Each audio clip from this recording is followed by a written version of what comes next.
hari ini berlangsungnya program Nilam Perdana 2026 PKSK Kampung Baru Selada yang disempurnakan perasmiannya oleh Cikgu Rosman Abadi bin Abdul Razak, penolong kanan pentadbiran.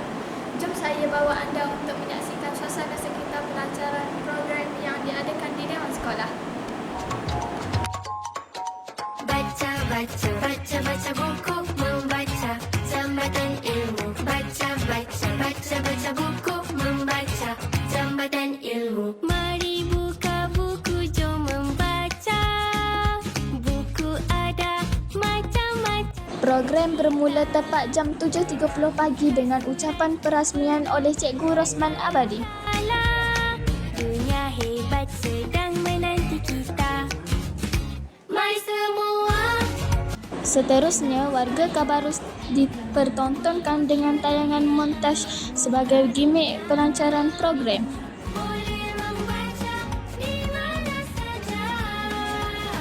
Korang boleh seronoknya membaca. Baca, baca, baca, baca buku, membaca Jambatan Ilmu. Baca, baca, baca, baca buku, membaca Jambatan Ilmu. Mari buka buku, jom membaca. Buku ada macam-macam cerita. Dalam muka surat penuh warna kaya. Adik Nur Aisyah Batrisya mempersembahkan bicara buku yang bertajuk Memerang Diberi Rasuah untuk kategori Bahasa Melayu.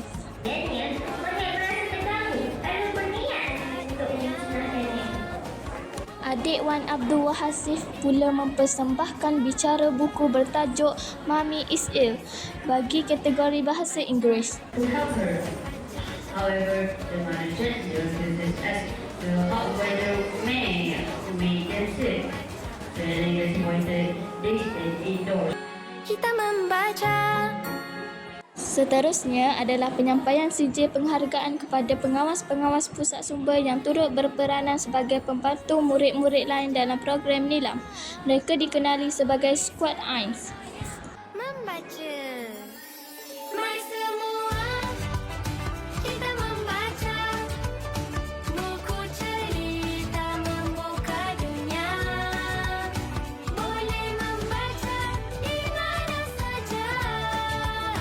Hora-hore seronoknya membaca. Baca, baca, baca, baca buku, membaca Jambatan Ilmu. Baca, baca, baca, baca buku, membaca Jambatan Ilmu. Mari semua kita membaca.